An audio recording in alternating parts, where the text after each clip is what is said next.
What's going on, folks, and welcome to another one of my world building and creature design videos for the world of Kulgurath. First up on the menu is a heavily armored herbivore. So you are welcome to those of you who have been whining and complaining about me always drawing carnivores. Listen, I don't ever go into my art trying to meet quotas and make sure I have this amount of representation for this or that or blah blah blah. I just draw whatever ideas or concepts that are popping up into the old noggin. And I've been wanting to do more dinosaur-inspired fantasy creatures, with this one taking some inspiration from ankylosaurs and ceratopsians. I also used a bison as reference as well, and from Monster Hunter, Bonbaro, Brachydios, and Durambros all had a little influence as well with this one's design. As those of you who are longtime subscribers know, I love giving my dinosaur or dragon creature designs some mammalian traits, typically in the form of woolly fur somewhere on their bodies. Now, the name of this beast is a bit of a silly one. It is the mighty Dongadon, but I find it fun to say, and it fits the less ferocious and more friendly vibes I want from this animal.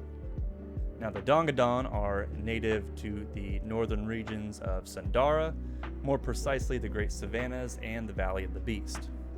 They roam in massive herds, and some orc clans in the regions have even learned to domesticate these creatures. Now, one of the unique traits you'll notice about the Dongadon is the large armored forearms. I wanted these animals to have the ability to walk both as bipeds as well as knuckle walk on all fours, just because I think it's pretty cool and badass. But because of that, the forearms needed to be beefed up, and they can use these powerful arms to punch through rocky terrain as well. And those little arm shields basically work like a little puzzle piece as they tuck into the sides of the Dongadon when they go full defense mode and kneel to the ground and just tuck everything in, becoming impenetrable with their tail able to swing away with that massive spiked club. It's a beautiful specimen, it is, boss. Thank you, Boris. Maybe some nice Dongadon knuckle stew would be something a soup cultist like yourself could kick up. Right you are, boss. Right you are. But anyways, here we have the completed concept art for the tanky Dongadon. I enjoyed sketching this one up, and I think it turned out pretty solid. Let me know what y'all think. And now let's take a gander at the next creature in today's video. Now, we must be living in an alternate reality or something, because guess what? I got another herbivorous creature for ya. OMG, totally crazy, right? Now with this one, my original idea was a combination of a honey badger and a giant ground sloth, but as I was sketching it out, I wasn't really feeling it. The point of this creature was to make it something that feasts off this magical mana-infused honey, and the more I kept thinking about honey, good old Winnie the Pooh reared his goober head in my thoughts.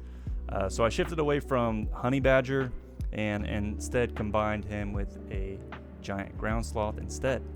Random, yes, but my mind is an enigma. I wanted to make this giant honey sloth real fluffy looking, but also include some little bits of rocky scales in some spots, like on its face and its stomach. And I gave it this long blue anteater-like tongue, which helps it get that sweet, sweet nectar from the mana bees. The cool thing about this sloth, though, is that its stomach acid breaks down the magical honey and gives it the ability to basically burp random elemental breath attacks. Like a roll of the dice, who knows what it will land on? Could it be a searing fire breath? Or perhaps a shocking thunderblast? Maybe a blast of water as if it were spitting on you like the pathetic little scoundrel you are. Sorry, got carried away there. Moving on. But with this concept here, I decided to do a little 2-for-1 and also draw this species of bee for y'all to see. I kept it relatively similar to a normal bee, with the main difference being its wings. Now, insect wings have always kind of reminded me of stained glass windows, so I thought it would be cool to basically do that with the wings, and the barrage of colors basically being a little nod to all the different colors of the elements, since it's a mana bee and it produces the honey with these elemental properties. And here is the completed concept art piece for the giant honey sloth. And now let's mosey on over to the last creature in today's video.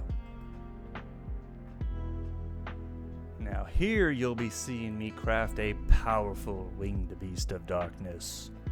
I've been wanting to design something that was sort of like a pterodactyl kind of creature, but kind of convert it into a wyvern. As you have seen in the past, a lot of times I will take random things I find cool and incorporate their themes into my creatures. For instance, like with the Slaghorn, it was a beetle and triceratops fusion, but then I threw in this third element, of something totally non-biological, like a medieval knight's armor. And for this wyvern here, I wanted to incorporate one of my favorite RPG class types, a Dark Knight, into this animal's aesthetic. So naturally, I referenced some of my favorites from pop culture, such as one of the fighting game character Goat's Nightmare from Soul Calibur, and even the Blackluster Soldier from Yu-Gi-Oh! There's also some bits of influence of Malzeno, the vampiric dragon of Monster Hunter as well. I've always liked the knight helmets that have like that ponytail in the back, and I thought that could work perfectly like it's a plumage of head feathers on this creature. Also, I wanted to tie this species of wyvern to Erizul, the god dragon of shadow. So you'll see on its wings, I gave them these markings that look like giant, ever-watching eyes. The color palette on this one in particular is really cool in my opinion.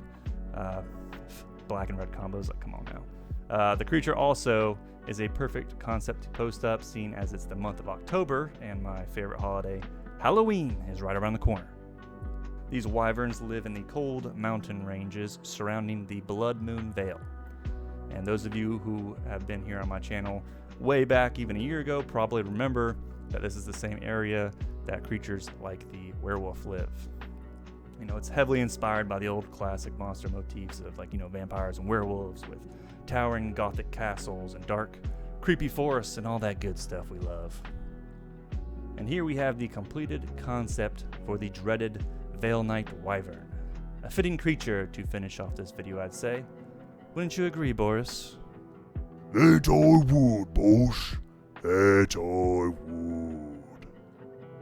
Let me know which of these creature designs is your favorites in the comments down below. Also, be sure to hit that like button and subscribe to the channel if you like this kind of shit, you feel me? Because I got tons of them up on the channel and many more to come in the future. I'm going to be making a video soon with a bunch of different race and character and lore stuff here as well. I have a ton of different sketches that we'll be checking out in that one. So you'll want to be on the lookout for it. Got it?